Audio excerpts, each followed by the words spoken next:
Welcome to What Are You Even Talking About? The podcast where we talk a little bit about everything. I am your host, the Nomothete.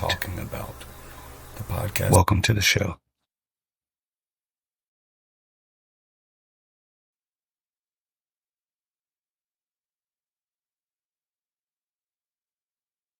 Welcome to What Are You Even Talking About? A podcast where we talk a little bit about everything. I am your host, the Nomothete. Our guest today has a bachelor's in counseling, experienced multiple traumatic experiences, and triumphed through many situations that some people wouldn't know how to handle. She is an advocate for abundance, a collector of connections, and passionate pursuit of living with purpose. I want to thank Miss Mariel Anderson for spending some time with us and sharing her knowledge and wisdom. Welcome, Mariel. Thank you so much. Thank you for having me. Okay, so I like to start the show with we ask every guest a question to ask the next guest, Ooh. and without knowing who the next guest is. So they come up with a question, and whatever that question is, we ask the next guest. So the guest before you this was her question. What would life be like if you put yourself first? Wow, I like that. Yeah. And I'm learning what life is like because I'm starting to put myself first. Yes, and you know what? It's more freeing. Life is more freeing when you're putting yourself first. Your health, right? Your mental, emotional, spiritual, relational health.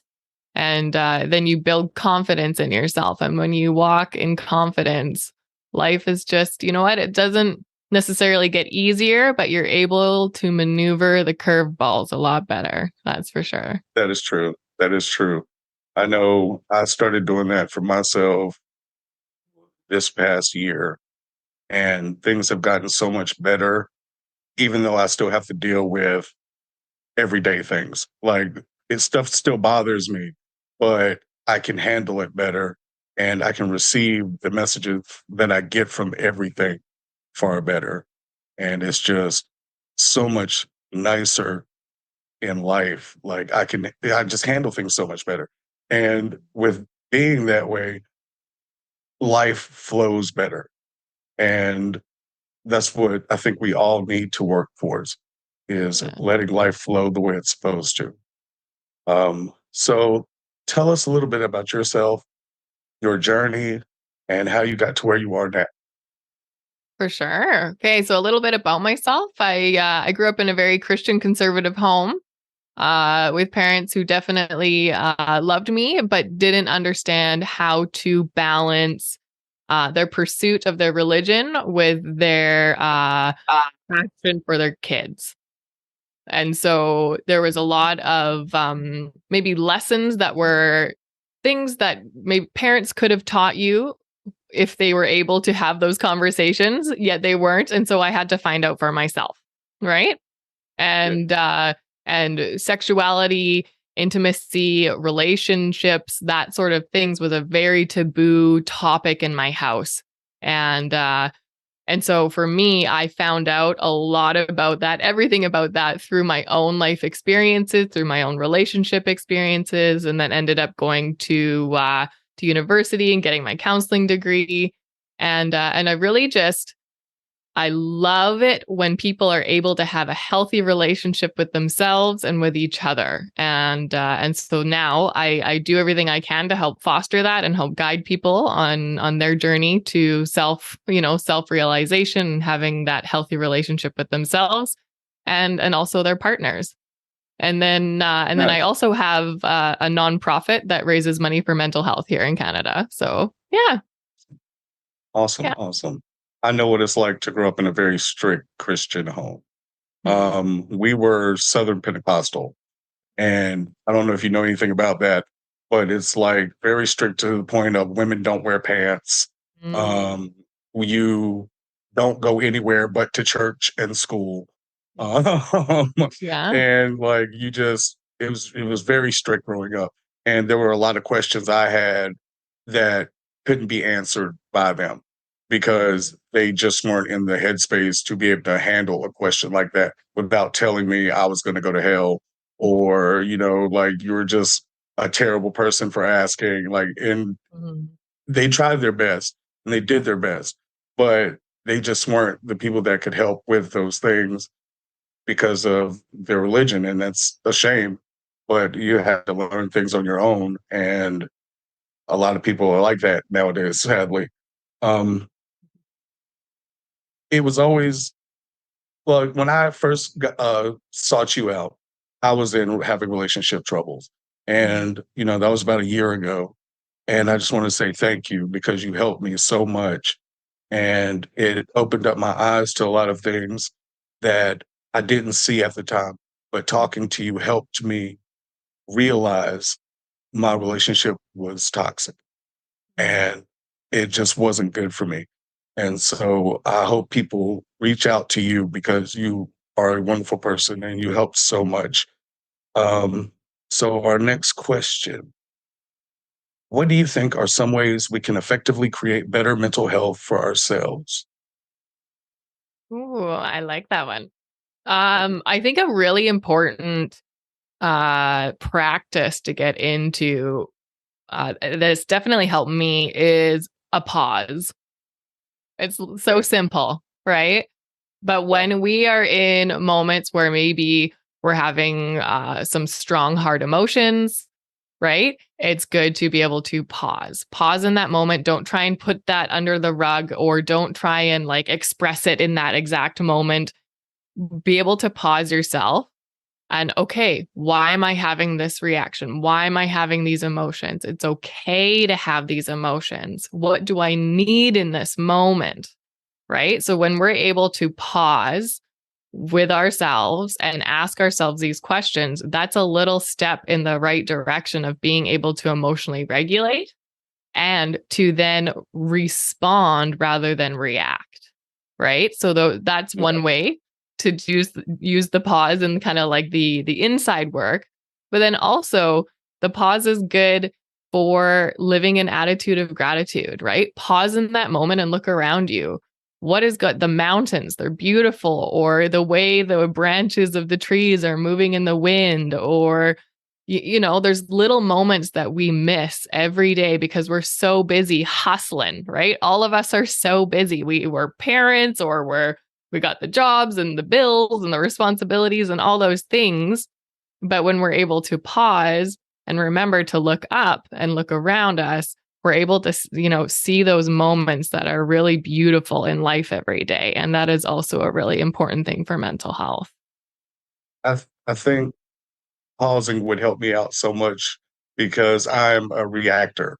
And just like the word, like I react to everything and I don't think about it. I literally just let loose whatever comes to mind, and it's usually not helpful. Most times it's not helpful. And I find myself in situations that I didn't have to get myself in if I would have paused and thought about my reaction or thought why I was so mad about a situation. And it would help guide me to a better understanding of the person that I'm dealing with, I think. Mm. Sometimes we don't think about the other person in situations of great emotional distress, and we just think about our reaction. So that's what we give them, which might not be helpful toward them. I was just talking to my aunt today, and she was talking about having a conversation with somebody who called her just to yell. Mm. And like, so she was like, I didn't want to hear anything they had to say because they started off the conversation just yelling at me. And I was like, of course, because you're being yelled at. No one wants to be yelled at. So you're less likely to get the information that you want out of a person if you just come off that way. And if that person would have just paused and was like, hey, I think you need to do this, like, or did you forget about this? And they could be like, oh, yeah, my bad, and then go about helping. But Yeah. coming at them yelling makes them not want to do anything. Like they don't want to hear you, they don't want to do the action they had to do. Like all that goes out the window. And if we don't pause, we miss that Yeah. because Yeah. we're so worried about the reaction and it just doesn't get us anywhere. Um, how important is it to build healthy relationships and how do we go about doing that? Oh, so important. So important. Our relationships is in the hierarchy of needs for humans, right? We need to have those relationships and be connected. And so, but I would say that a large majority of us we're not shown how to build healthy relationships, right? If we look around us, a lot of people are growing up in homes where, if their parents are together, their parents are arguing all the time and showing, those sort of habits, or the parents aren't fighting at all. And so as a child, you're not learning how to navigate even having an argument because your parents are doing it behind closed doors because they think that's healthy for the child, right? Or if we look on social media or in movies and all these things, healthy relationships are not really portrayed very well, or maybe the final product is, but not the how to getting there is, right? And so then all of us, we get in these relationships and we're expected to know how to be a healthy partner, but we don't actually know. We were never given the tools, right? Yeah, that's true. That's true. Yeah. Yeah. And so being able to once again pause and hold space and grace for yourself and your partner, because they're in the same boat, they weren't given the tools either. Right. True. Yeah. And then to be able, I think the most important thing to set up a good base for a healthy relationship is communication. Right. And being able to have honest and open communication. And that doesn't mean always being the person that just talks about everything. Communication is also being the person who is able to listen. Right. And I think a lot of people are like, well, I'm a good communicator. I talk to them about how I'm feeling and I do this and I do that. It's okay. So you've got one side of the communication done. That person. That's right. But we all have things to work on. Right. And so if you can agree with your partner, like, okay, we want to have a healthy relationship. So we need to learn how to communicate about everything. And that's hard because a lot of important conversations are uncomfortable conversations to have. Right. And so being able to be okay sitting in the uncomfortable and having an honest communication about a topic. Right. And then I love safe words in communication. Okay, a lot of people hear safe words and they're thinking about the bedroom and handcuffs and getting tied up and all the fun stuff or whatever, right? But also, like, having safe words in your communication is really important too, because what happens when, you're having that uncomfortable but important conversation and your tension is starting to rise and you're feeling all those physiological signs, chest is getting tight, your muscles are getting tight, you're starting to grit your teeth a little bit, all those things. Are you able to hear your partner when that's going on? It's starting to get not so much, right? And so being able to have a simple way of communicating where you're at to your partner and vice versa is important, because then you'll be able to be like, oh, right? Like, so for example, I like using stoplights, right? So green is everything's going okay. We're doing well, we're communicating well. Yellow is I'm starting to get an emotional response. Right? And so just being able to have that check-in. I'm at a yellow, what are you at? You're a green, okay, I'm a yellow, let's just be careful. Continue to have the conversation, but be aware of wording choices and stuff like that, right? And then when you're at a red, you can't hear anything. There's no point in continuing the conversation. So that's when we call a timeout, right? Everybody just needs to take a timeout, calm down. You can walk away from the situation, breathe, ground yourself, do whatever you need to do to bring yourself back to center, and then come back and try and continue to have that conversation. And sometimes you need to call a timeout like 10 times before the conversation is finished. And that's okay, because after, when you're in that red, that's when you say things that you're going to regret, right? Or that's when all those things happen. So it's good to be able to set up those safe words in order to have that healthy, honest communication. And that's definitely a good place to begin. I think that is a wonderful idea, because I know there's been many a times where I'd be in an argument and the person is like literally, yelling at you or getting to the point of yelling at you, and you just don't hear them anymore. Yeah. And once you don't hear them anymore, there's no helping the situation. Like you get to a point where you just don't want to hear them. And I'm guilty of that myself because I have a very stern reaction to things and I talk at people. And I'm so used to talking at people that I don't talk with them. So like I'll be like, well, you do this, now I'll go through everything that they do that upsets me and not thinking that they're not listening to me because all I'm doing is berating them because I don't see it as berating. But Right. that's what it is. And if they would have had like the stoplight, situation, they could use that and I could be like, oh, my bad. And, stop. But I know most of the times it's me wanting to get out everything all at once so I don't forget that I do that. But, I don't think about where they're coming from. And no one wants to sit there for an hour and listen to someone just tell them all the stuff they've done wrong. Like it's Right. not helpful at the end of the day.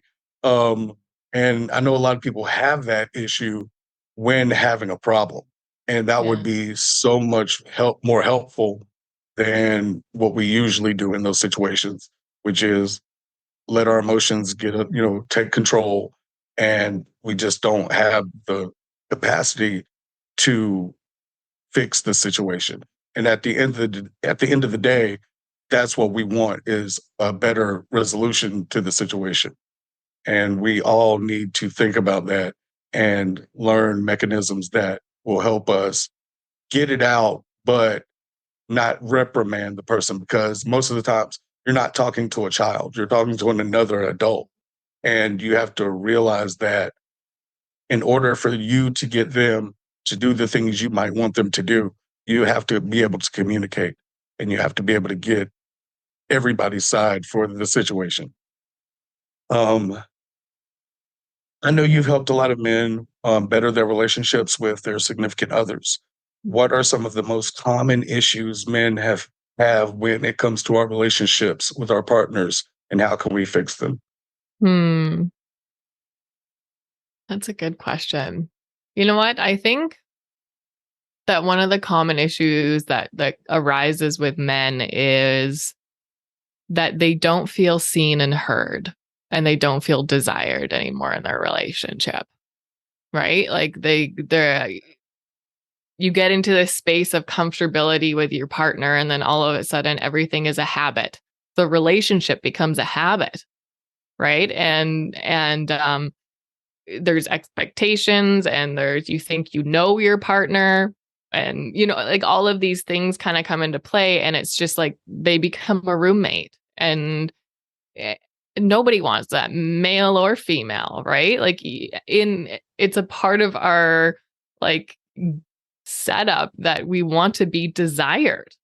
We want to there's a need to be seen and there's a need to be heard. And when you're off at work and you work hard and you come home and you have to, you feel like you need to do all these chores and you're not, you don't even get a kiss hello or, she's too tired to have sex or, whatever all those things are, all of a sudden you feel invisible at home. And so then you try and find that validation and fill that cup from somewhere else, right? And whether that's you know people on it's following girls on Instagram or chatting people up on the internet or flirting with the bartender or whatever that is, it's happening because there's that lack of desirability going on in the home, right?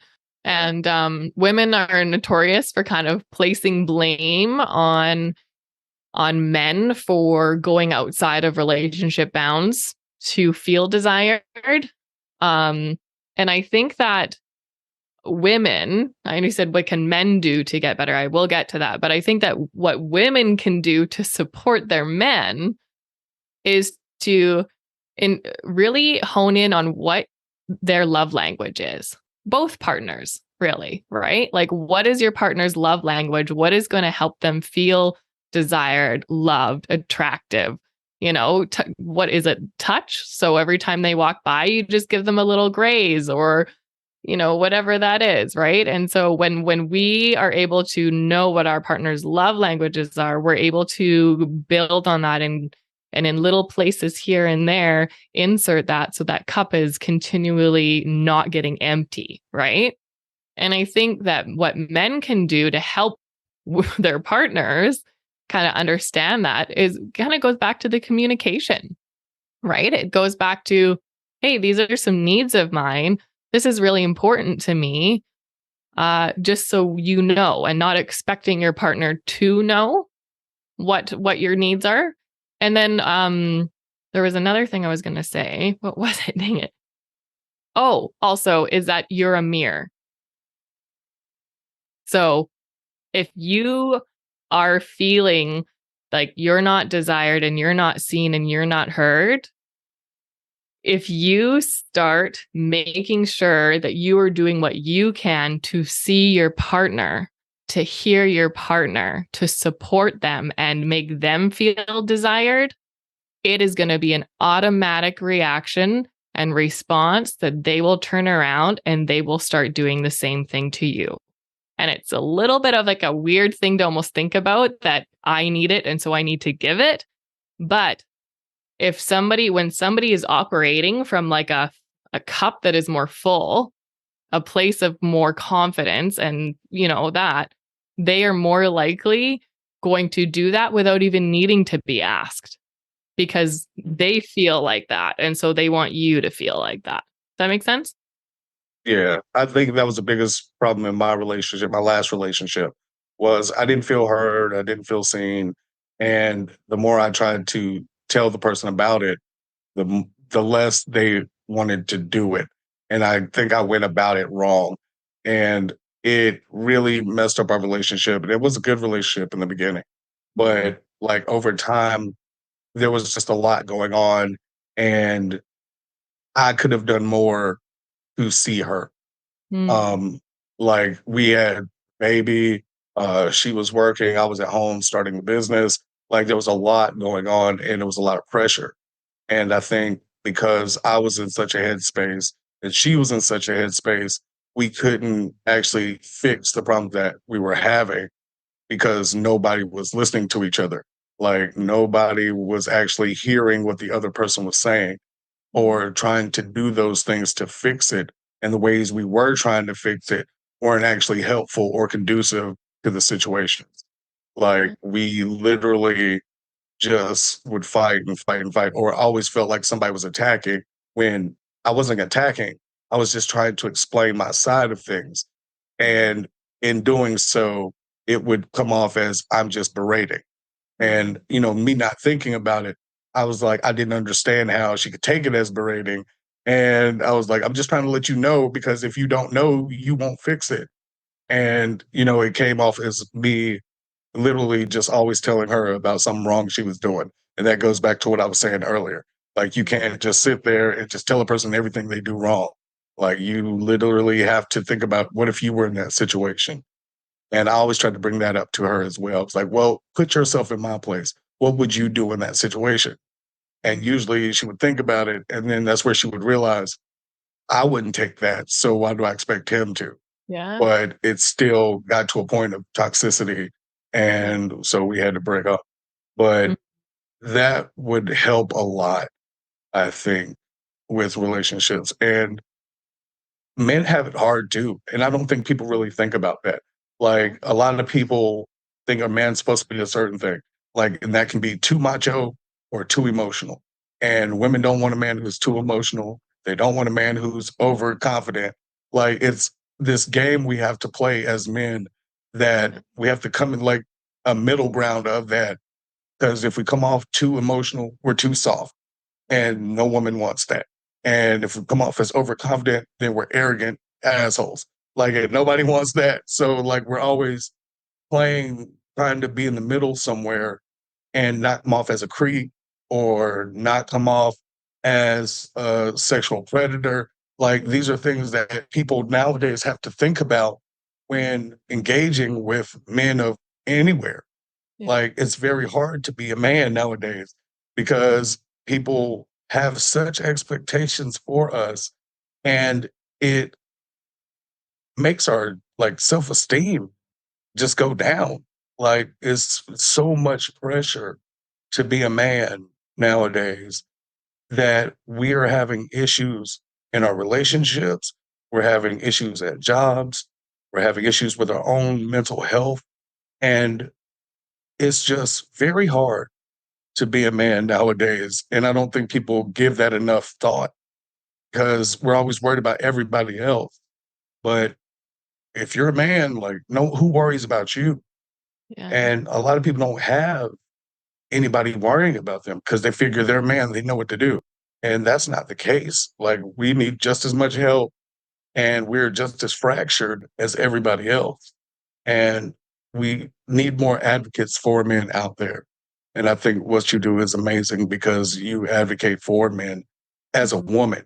And that's important because that shows other women that, one, they're not always right. Yes. Um, but it also shows that we need help. Like being men takes help from everybody Yeah. because we don't know how to lead if we don't have the support to back that. And I feel like that's something that a lot of people don't see nowadays. And it's sad, really. Like Yeah. everybody needs advocacy for something, but men really need help because you can look at it through the media, how men are treated. And that's how we take a lot of what we see on in media. Mm. Like, so how we see men react and act in in the media is how Mhm. people think all men are. Yeah. And like it leaves a really bad taste in a lot of people's mouths because Mhm. look at some of the guys that we follow in the media, like Donald Trump. Like, you know, this is a man who's done so many things that are wrong towards women, and women will be like, well, all men are like that.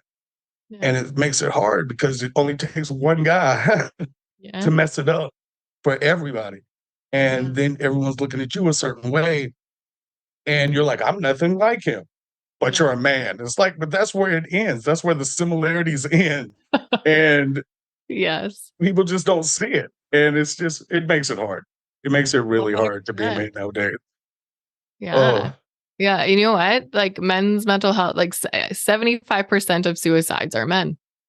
yeah, I don't think people know that, right? And it's true because you feel so like men feel so isolated. They feel like they don't have support networks. Even like men's friendships are like different. they're different because there's like a level there that you just don't go to, right? With being kind of vulnerable and Yeah. but you know what? Those like I call it like the brotherhood, right? Like the brotherhood relationships are so vital to men's strength, Yeah. right? There is things that the support that you can get from other men who have been there and done that and walked through it, or who are just there to support you and hold you up, or you know, all those things, those are so important. And those are things that women, we can support you, we can love you, we, you know, all those things, but there's a certain kind of a support and a certain level of camaraderie that comes between men when they're able to be vulnerable and bond together and grow together. And that has been for too long looked down on. It's been like, oh, Yeah. you're that close with another man. Ooh, you know, like there's Yeah. something wrong, or are you gay, or are you, you Yeah. know, what things The get stigmatism questioned, behind it. right? And it's like, and because of that, now we have so many men who feel so isolated and feel like if they talk to a friend of theirs about something that is going on in their heart or mind space, that they're going to get judged. And so they stay quiet about it. And then we have addictions, and then we have, you know, suicides and all of these things. And it's just, you're right. Like men do have it very hard. Even in the dating world, men have it hard. You know, how do I maneuver consent? How do I let her know she's beautiful without sounding like a creep? How do I, you know, all of these things. So yeah, I love that we're talking about it. Yeah. I literally was having this conversation last week with a friend of mine. He put up a meme and it was talking about why certain guys date ugly girls. And I took offense to it. And Mm, I shouldn't have, but I did because I wanted to speak for men in this situation. I was like, you have to think about it like this. men don't have the option to choose who they want to be with. They don't. We can like so many different women and get rejected repeatedly and repeatedly and repeatedly. It doesn't matter how good of a guy you are. It doesn't matter, what type of man you are, but you get rejected a lot throughout life. Like you're not just getting rejected in your love life, you're getting rejected from jobs, you're getting rejected for everything that you do, and it weighs down on a guy. So whoever seems responsive to his advancements is who he's going to go with, because women have a lot easier choices when it comes to that, because all women have at least 10 guys after them. And like, it's just so much easier for them to pick and choose who they want than it is for a man. I was like, most men don't have the choice or the luxury to be able to do that unless you're a celebrity. For every other guy out there, he's had so much rejection in his life that it makes it hard to choose. Right. And it's like you're just trying to get who you can because you don't want to be alone. And I don't think enough people think about that when it comes to love and it comes to attraction, guys have it harder than women do. A woman doesn't have to worry about not being liked or not being wanted, because there's always going to be a man out there who wants them. But a lot of men don't have that same option. And she was like, I never thought about it like that. And I was like, yeah, I was like, most guys don't have the option who they're going to be with because they don't have that choice. And she was like, yeah, I guess that's true. I was like, so don't make fun of a guy who's with an ugly girl, because that's probably all he could get. And he's happy with that. Yeah. So like, Yeah. it's just Yeah. how it is. Like a lot of people just don't see it that way. And I wish they would, because I know as a single man, it's hard. And like, I'm a pretty good guy, and still like I could be attracted to 100 women. About 3 of them might be receptive to it. Like, hey, if that. But it's a lot of situations that most people don't think about when it comes to men. And finding those types of brotherly relationships are hard too, Yeah. because if you are too vulnerable with another guy, he might want to fight you physically because it comes off as being gay or comes off as too emotional for them and they don't know how to handle it. It's very complicated to have those types of relationships with other men. I know it is for me, especially black men. Black men are even more, you know, standoffish when it comes to emotions, because that's how we were taught. Because a lot of us were, growing up, didn't have fathers. So the mother had to be the mother and the father, and be tough, be a man. And what that was, having no emotions, or having no emotions to the point of we don't cry, or we're not supposed to feel a certain way when things happen. And it was just tough. I know growing up for me, my dad wasn't there mostly, and my grandmother raised me. So she was my mother, my father, both, and she was tough. Yeah. And I cried a lot. I was a very emotional child. And, I can remember many times where they would tell me, men don't cry, or any of those types of sayings that Yeah. cut off a lot of emotions for men. And it starts at such an early age. Like, you're teaching men to not have any emotions, not deal with the problems, not having any relationships that they can confide their, inner self to. And it's making men kill themselves. Like, so many suicides are men. And I had a friend, his dad yelled at him one time, and he literally went to his room and shot himself. Like, he didn't think anything about it. He just went in there and did it. And it was because we had just met, and he was like, I'm gonna call you tomorrow. Like, we had a really good rapport, and I wish he'd have called me and, reached out and let us talk through that situation. But unfortunately, that's not what happened. But it's a real problem nowadays for men. And if they're not killing themselves, they're going around shooting up places. And like, it's just, there's such a dramatic difference in how men are supposed to handle relationships. And it's tough. It's really tough. Yeah. And we need to advocate more for men having emotions 100%. because we're people too. And we should be able to have the same emotional reactions as other people because most of our reactions come off in anger. Mhm. That's why you have so many aggressive, crimes and stuff like that is because men don't know how to handle it. Yeah. Like they don't know what to do and they've never been taught that. And, they only know what they see from TV or on the internet. And none of it's conducive to stable mental health for men. Yeah. Even our celebrities like don't have a good outlook on that because look how Will Smith acted at Yeah. the Oscars. Like that shows you right there that men don't know how to handle the situations, especially when it comes to love. Like it's hard for any man. And that shows you at the top, A-lister who still couldn't manage his relationship Yeah. and is now seen in it as a joke to a degree. And it's hard. It's really hard. It stems all the way to the top, all the way to the average guys. And we need to advocate more for that. Yeah. So I And that's think why my spiel is up.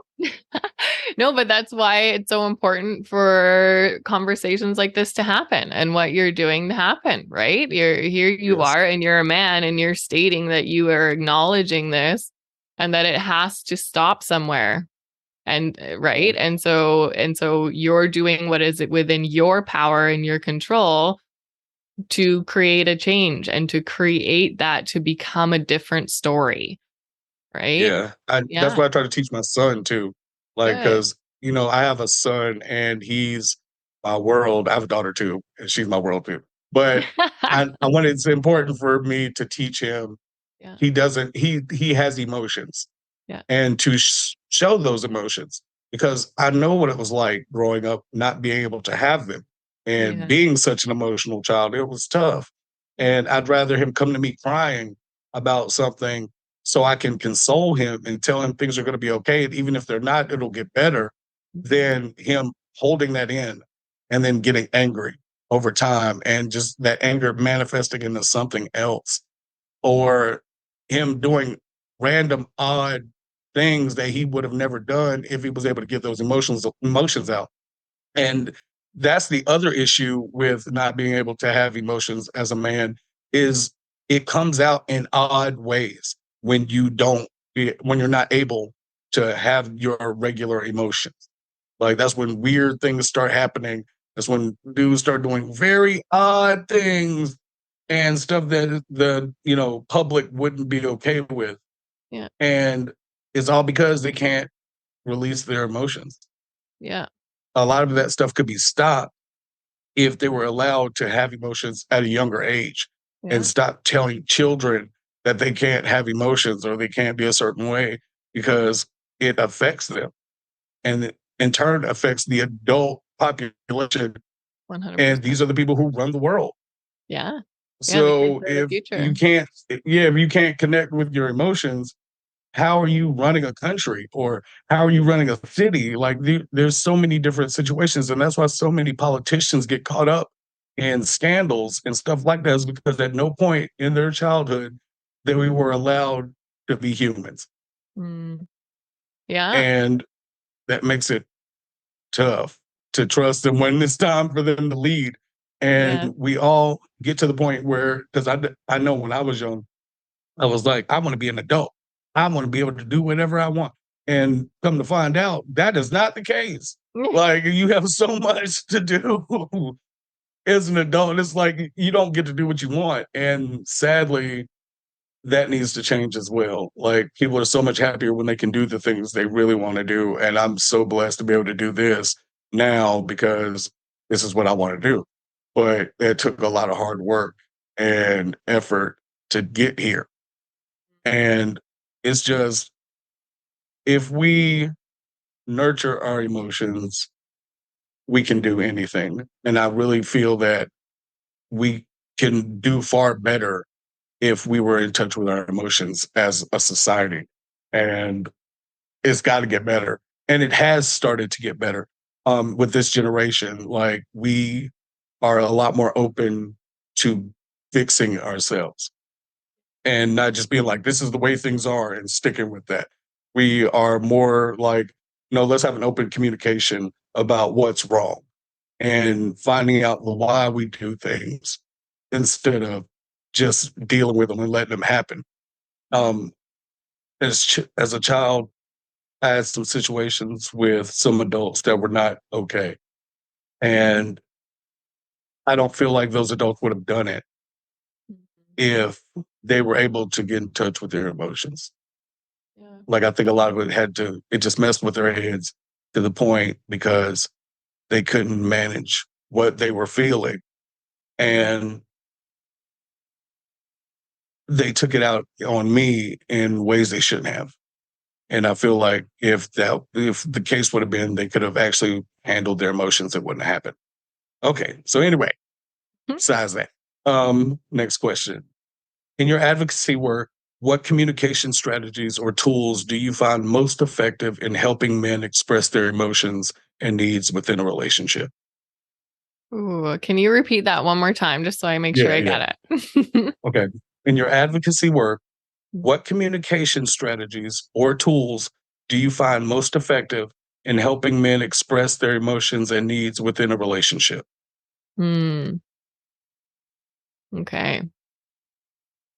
I think that honestly, it's kind of circling back a little bit. I get men to pause, right? Because same thing, like we get so, especially, I feel like a lot of men are very busy brained too, right? Like there's so many things going on in your head at once that you're trying to provide, you're trying to, all of these things, and you're feeling all these feelings and all that kind of stuff. So I ask men to pause and then, um, naming your emotion.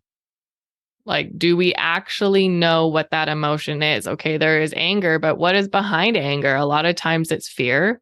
A lot of times it's sadness, right? So being able to be like, okay, yeah, this is the top emotion, but what is the one below it? Or what is the one even more below that, right? And then being able to see that there is strength and vulnerability and understanding that no one is a mind reader, and asking your partner, or by sharing that emotion that we figured out what it was, by sharing that with your partner, not expecting them to know it. And when you do that, a lot of times, men, women, everybody, we're scared of rejection. We kind of talked about like how we all get rejected so many times in all these different areas, and it sucks. Being rejected sucks in any way, shape, or form, right? And so, Yeah. especially when it comes to being vulnerable and learning how to communicate your needs and your wants and your desires and emotions and all these things. But if we aren't like attempting to and being vulnerable and just giving our person, our partner, the opportunity to rise, to support you, or rise to hear you, right? Rise to take action, to do things in a different way so you feel seen, right? And so that's kind of what I challenge men to do, is be able to pause, be able to get to that emotion. What is that? And sometimes men don't even know all of the emotions. And so it's literally going, like, there's emotion wheels that you can order, and they're like the different faces, like angry, sad, like, and it's Yeah. like, okay, what am I feeling today? And it seems so elementary, but it's not, because there are so many emotions. And if you lived your whole life not being allowed to feel any of them except for like happiness or anger, right? It's like you actually do need a bit of a guide to figure out what that actually is that you're feeling. And then being able to understand that vulnerability and voicing it is actually a very like strong thing to do, Yeah. That's right? very much the case. Yeah, yeah. Like, I know when it was, how do I want to put this? so many men don't know what emotion they're feeling because I know when I was doing research on mental health for Black men, most of the problems they had with going to a doctor about or a therapist to talk about their emotions were the fact that they didn't know what emotions they were going through. Mm-hmm. Like they just know they're mad and never think past why they're mad. Yeah. Like, and because usually, like you said, it's usually something under that. Like, and usually it's fear and of something. And men have so much to be afraid of. Like, and they always told to be tough. And most men think of being tough as being angry. They don't really think it has any other emotion to it to be a man. And that's the go-to emotion for most men. And because of that, they never fix the issues that make them mad in the first place. So it keeps returning and keeps building and building, and it gets to be a stronger anger every time. Like, and then finally, when it lets loose, it's in situations like shootings and rapes and things like that. Like, it's bad. Yeah. And it's because that's the only emotion they know. Yeah. Yeah. Like, So it's real. being able to, have, well, I like this saying too, to hold space and have grace. Hold space for yourself, have grace for yourself. Right? I think that's a really big thing too, that people, men especially, like, even that saying itself, hold space and have grace, doesn't sound very masculine or whatever, right? But when we're able to do that, then we're able to move deeper, right? And if we're navigating life in this always the superficial way of I'm fine, everything's okay, and then dealing things with anger or, you know, uh, reacting the same way and expecting a different result and all of these, then we end up living a life where we weren't actually living, right? It is in the grit of life, oh, this is uncomfortable, this sucks, what am I learning, how can I do this better, like all of those things, that is where like the real essence of life really comes from, right? That's how And you learn all who of you that, are. and all of that comes with being able to pause and see yourself, love what you see, and also love yourself into becoming. Yeah. I Yeah. think a lot of men have an issue with knowing who they are Mm. because they always have to play the part. Mm. You always have to play the man. And so you never get to understand who you are as a person. You don't ever get to understand why things bother you the way they do or not bother you the way they should. I mean, it's just so many different things that are always out there. So it's like, bam, got to worry about my kids. Bam, got to worry about my family. Bam, I got to worry about my job. Bam, I got to worry about my life. Like, and we just don't recognize the emotions because once again, they're not taught.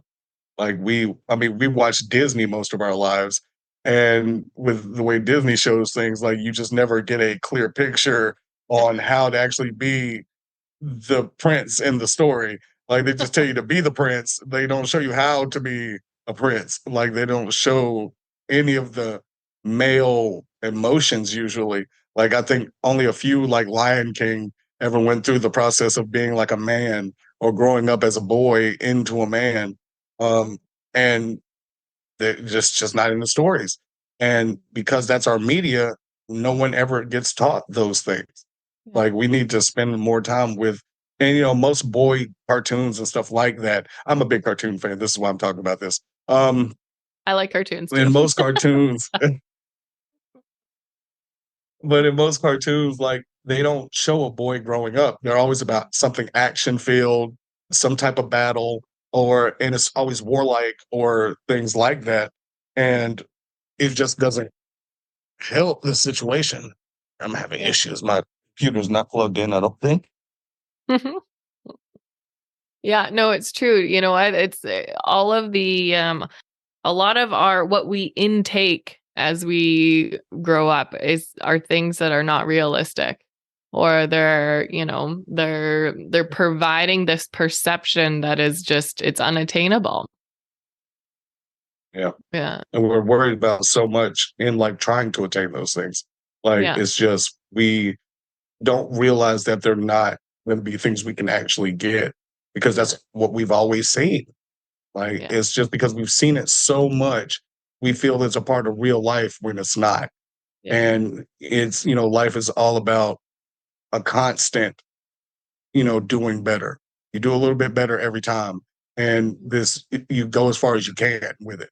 But to be happy with the choices you made and be happy with the things you've done, instead of trying to play the facade and trying to get all the fake stuff in life, like it's just not conducive to reality. Yeah. And we have to separate that. And it's hard to do that when it's so in our faces nowadays, like with the internet and with media, it's Yeah. just hard to get answers. And that's another reason why I do this is so people can get those answers and see there's other ways to operate in their lives. Like Mhm. they just can see, have answers to questions they may have always wanted to ask somebody, but because they don't do emotions, they never ask. And I mean, that was my biggest reason for doing this was because I wanted to ask questions and I wanted to ask people who were professionals in these related fields what the answers were so I could, help other people get those answers because I we like it. need them. Like we just need as many people out there asking as many questions as possible because there's billions of us and we all have a different answer to different questions. So the only way to know is just by everyone else's experiences. I tell people all the time that we in ourselves are a multiverse. And we're a multiverse because we're all here living. We were all born, we'll all die. We all have the same choices, but we choose so many drastically different things, compared to other people that the only way to ever know exactly how to handle every situation is to look at everybody's response to that question. So we and ourselves are a multiverse. And that's the way to learn about every choice we could ever make because we all make different choices. Yeah. We I all like make different choices. And that's the way to see what would happen if I'd have done it this way because someone else did it. And because someone else did it, it shows that you can do it too. And that's how I look at life because I know there have been many situations I was like, I don't know how to handle this. I don't know what I'm going to do. And then I was like, well, I know somebody who's done it. How'd they do it? How'd it go for them? Yeah. And because of that, I was able to make a choice for myself, one that I was happy with and one I could live every day with. Yeah. So I think it's just something we should all think about when dealing with other people because they're always going to make a different choice than we make usually. We have similarities, but in most cases, we do different things. And because we have so many people, we can see a multitude of different choices with the same, from the same question. Yeah. Okay, let's see. How do advocates encourage men to see personal growth within a relationship positively? And what role does self improvement play in fostering healthy connections? Hmm. I like that. It is I think it's imperative to mental health and relationships that we have a growth mindset versus a fixed mindset, right? Like like we are supposed to be ever evolving humans. And as we go through life and navigate all these experiences, gain knowledge, whether it's through asking questions and getting answers from other people who've been on a similar journey, or reading, or podcasts, or whatever that is.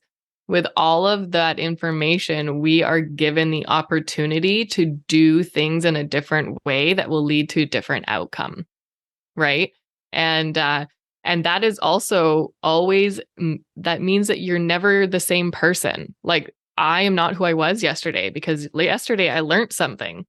And so today I now have that new knowledge so that tomorrow I can do something different, right? Like, and so in that way too, it helps foster a really healthy connection with yourself and with your like intimate partner because you're never going to fully know your partner, and your partner's never going to fully know everything about you. I think that's a lot of places where it goes wrong too, is that we're partners, they've been together for 20 years. I know everything about them. No, you don't. You've walked with them for 20 years, and that's absolutely amazing, especially nowadays, right? Yeah, seriously. Right. But in theory, we are also not the same people. So there's always going to be a new conversation to have. There's always going to be an adventure to go on together. There's always going to be that sort of mystery about your partner, if you are open to see it, and if you're open to being that mystery because you're always learning, right? I Yeah. think it also means you always have to be open to change, because at any moment, a person can change their minds about things. And it might be a surprise to you, but it might be something they were thinking about for years, and they just decided that they do something about it. And I think that's where a lot of people fall in their relationships too, is because they think they know their partner so well. When something drastically changes, it hurts them. I feel like they take it as a hurt to them, and not that I love this person. I want them to feel the best way they can, and I'm going to allow them to change from my perspective. Um, and we're like, no, they can't change. And it's like, but they can though. Like, everybody changes. Like, even you change, and it's something we don't think about, that we are ever evolving creatures, and anything can pique our interest at any given time. Like, I have a theory I want to show you. I'll send it to you in an email. But it's called perpetual present. It's because we live in a perpetual present. And what it's saying is that we will always live in the now, because that's all the choice we have. Like, we can't live in the past really, because all those were present moments that built up to the moment you're at right now. And we can't live in the future because it's all theory until it happens. And then by the time it happens, it becomes a present moment. So you're always living in your present. And I feel like that would help people realize you have to live in the now, because you're always living in the now. And if you don't live in the now, it affects your future, and it jades your past. Um, and it's just something I've been working on lately. But I feel like it would help a lot of people notice their ever evolving self, because every second you're somebody new. You have the choice to change your mind about anything in your life. And because of that, we have so much power, and people don't realize it because they don't see it. So yeah, I'll send that to you, because it I would has love to read that. equations. Totally. Yeah, it has mathematical equations with it, and all sorts of stuff. I have some other ones too I'll send you. But Yeah. thank you for being on the show. This has been a great conversation. I like to ask the last question now, and that is, what is the question you have for the next guest without knowing who the next guest is? Okay. The question is, what does living in your purpose mean to you? Oh, that's good. That's good. Oh, and how can my listeners reach out to you if I have some in the Canadian or Canada's area? Oh, So for sure. Yeah. I'm on Instagram. Instagram is at mariel.nicole. And my website is marielnicole.com. awesome, So, awesome. yeah. Thank you so much for being on the show. I might have to have you back on the show later, because I had more questions. I had a lot more questions. I had so many questions for you today. Well, But I know we had this has so been yeah, wonderful. I will definitely come back on. I loved our conversations the last time we spoke, and today has been wonderful. So I look forward to us doing this again. awesome, awesome. I like to end the show with thank you for today, thank you for yesterday, and thank you for tomorrow. Always remember to question your reality, and at every end there is a beginning. You guys take care, and we'll see you next time.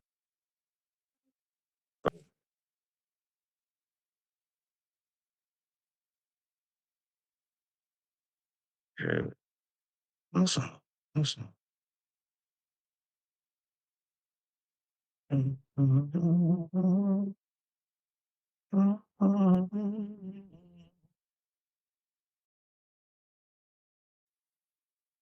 that wraps up another thought provoking episode of What Are You Even Talking About? We hope you enjoyed this deep dive into the discussion we had today.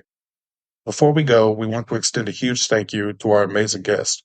Your insights and expertise truly enriched our conversation, and we're grateful for your contribution.